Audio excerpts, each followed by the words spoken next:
Boa tarde, senhores. Eu sou o Capitão Munhoz e vou apresentar o artigo Seleção de Pilotos para Missões das Unidades Aéreas da FAB, que é uma proposta multimetodológica. Então, o objetivo dessa apresentação é que os senhores conheçam o modelo proposto para a seleção de pilotos, que foi proposto a partir dos métodos SODA e AHP. Para que entenda as peculiaridades e importância do modelo, vamos iniciar conhecendo o contexto antes da aplicação do modelo. Então aqui nessa figura a gente tem um exemplo ilustrativo de como seria um acionamento para uma missão operacional, o responsável recebendo a chamada que aciona a missão, rapidamente ali definindo os meios ali necessários, os tripulantes e o horário de partida da aeronave. E aí então quando passa para o processo de escolha de quem serão esses tripulantes, aí os óbices são encontrados, né? Passa para questionamento de quem está disponível. Nesse momento os tripulantes começam a pensar já, poxa, pode ser que me escolha, mas na verdade eu estou indisponível por um motivo ou outro. E aí o processo, pode ver pela timeline disponível abaixo, acaba se estendendo ao longo do dia e uma demora na definição de quem serão os tripulantes escalados.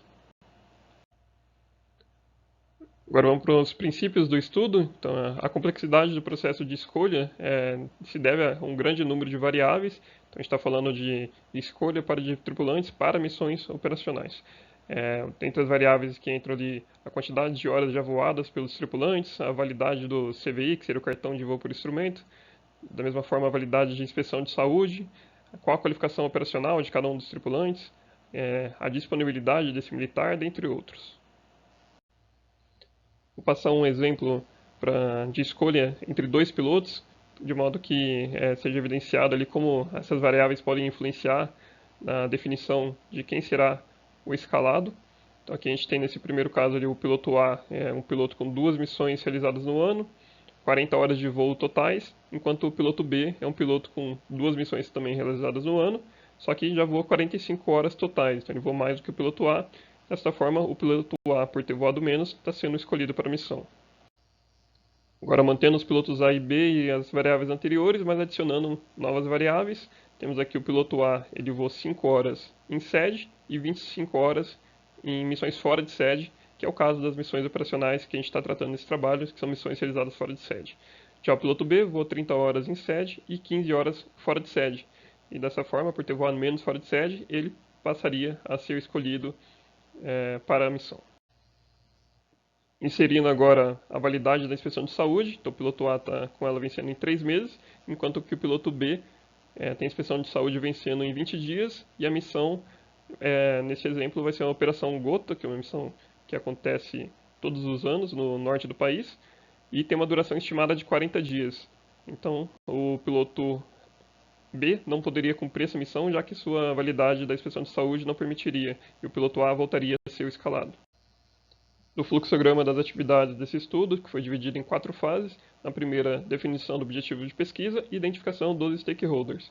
Na segunda fase, a confecção e aplicação do formulário e também a entrevista dos stakeholders, para a partir da entrevista criar os mapas cognitivos individuais.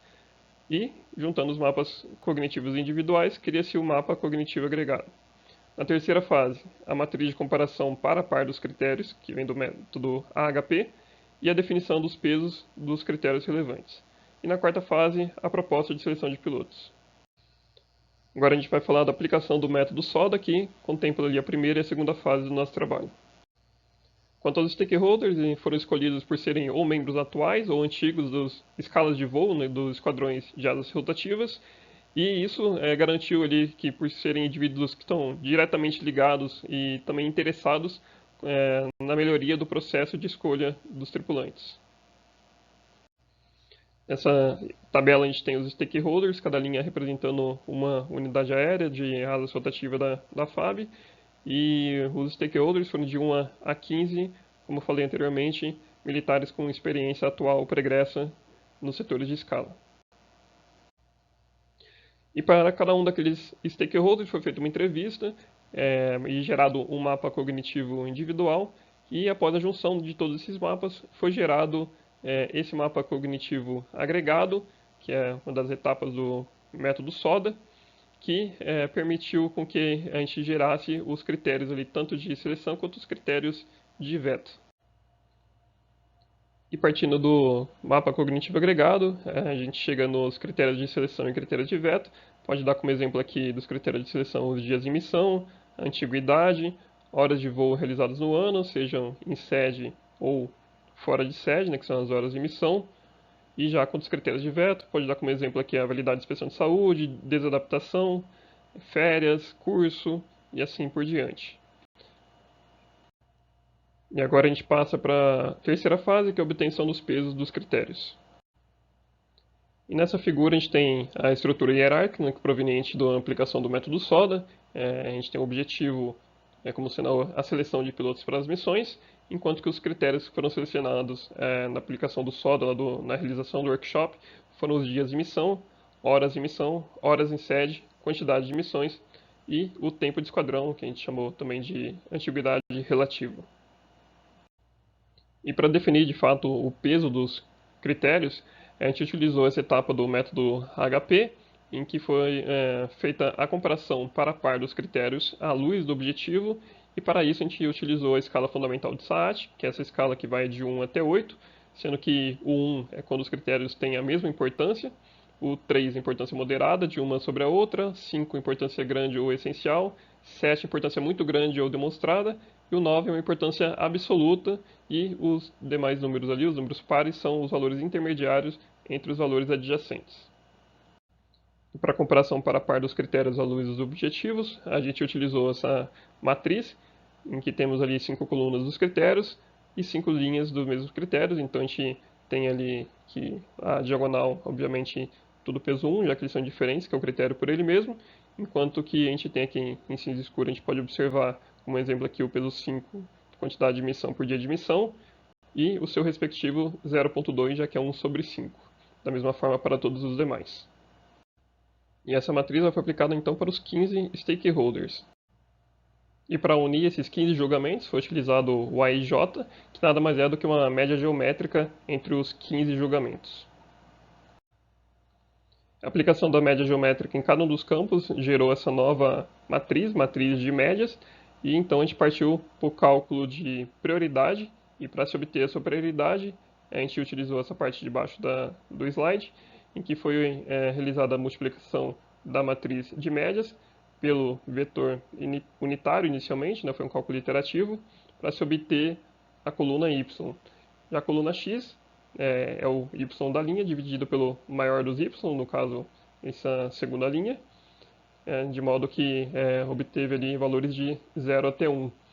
E para atingir a prioridade desejada, que foi realizada então a divisão do x da linha pela soma de todos os x, de modo que a soma de todas as prioridades chegasse no valor 1.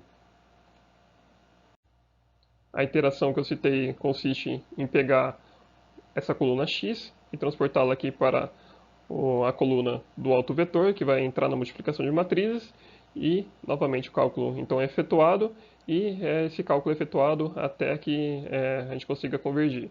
Então a gente obtém a prioridade, que vai ser a prioridade utilizada para a definição dos pesos dos critérios.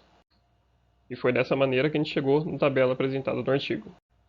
Importante citar que para os julgamentos serem considerados coerentes, precisa que uma razão de consistência seja menor do que 10%, e a gente atingiu uma razão de consistência de 0.027. A razão de consistência é obtida pela divisão do índice de consistência pelo índice randômico. Esse índice randômico ele é tabelado, a gente vai utilizar 1.11, dado que o nosso N é 5, ou seja, uma matriz 5 por 5. E o índice de consistência ele é calculado por essa fórmula, lambda máximo menos n dividido por n menos 1. O lambda máximo, por sua vez, é calculado a partir desta fórmula, sendo que o AW é obtido pela multiplicação da linha pela prioridade, e depois a gente divide pelo W, que nada mais é do que a prioridade da linha, faz isso para todas as linhas, e depois a gente divide pelo n, que no nosso caso é o 5. Definido então o peso dos critérios, a gente também mostrou como que a gente chegou nesses pesos, a gente então parte para a quarta fase, que é a proposta de seleção de pilotos. O que o nosso modelo propõe então é esse fator F, que foi ali estruturado pelos critérios obtidos do SODA e ponderado pelas prioridades obtidas lá da matriz de comparação, né, do método AHP. E esse fator F, esse somatório então do peso de cada um dos critérios, vezes o valor que o piloto, né, o tripulante, vai receber para cada um desses critérios. E dado que a gente já tem os pesos estipulados, então a gente vai chegar nessa formulação do fator F, e é importante destacar ali que quanto menor o fator, melhor, né? Ou seja, esse piloto vai ter uma preferência para ser escolhido. Vamos partir então para um exemplo ilustrativo de seleção de pilotos na prática.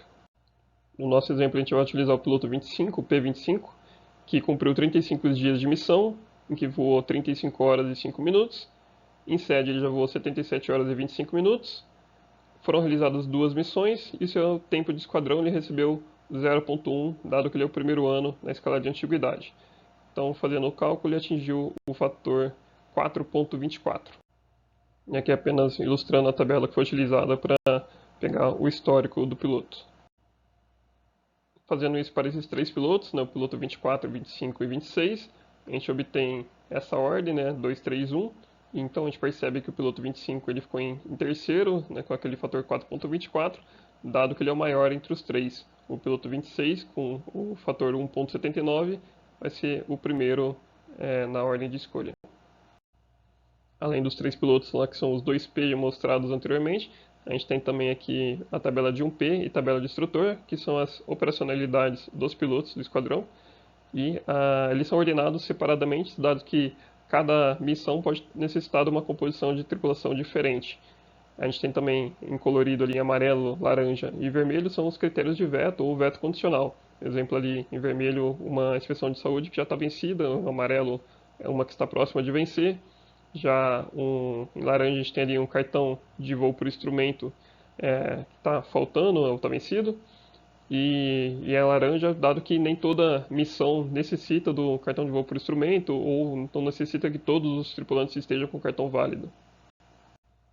Então a gente espera ali com a aplicação do modelo, a gente saia daquele cenário demorado em que a missão é recebida e só então parta para procurar quem são os pilotos que devem ser escalados, aquelas diversas indisponibilidades que acontecem e também o fator surpresa ali para quem está sendo escalado.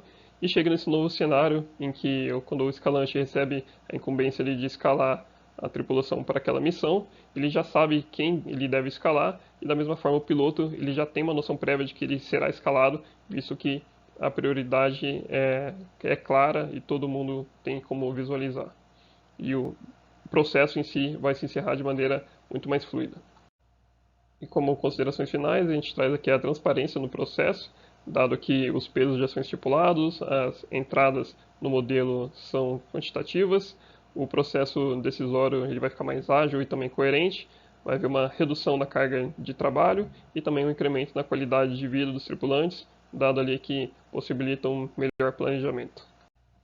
E sobre a aplicação do modelo, então esse estudo foi realizado com uma aplicação do modelo no 5º Esquadrão do 8º Grupo de Aviação, o Esquadrão Pantera.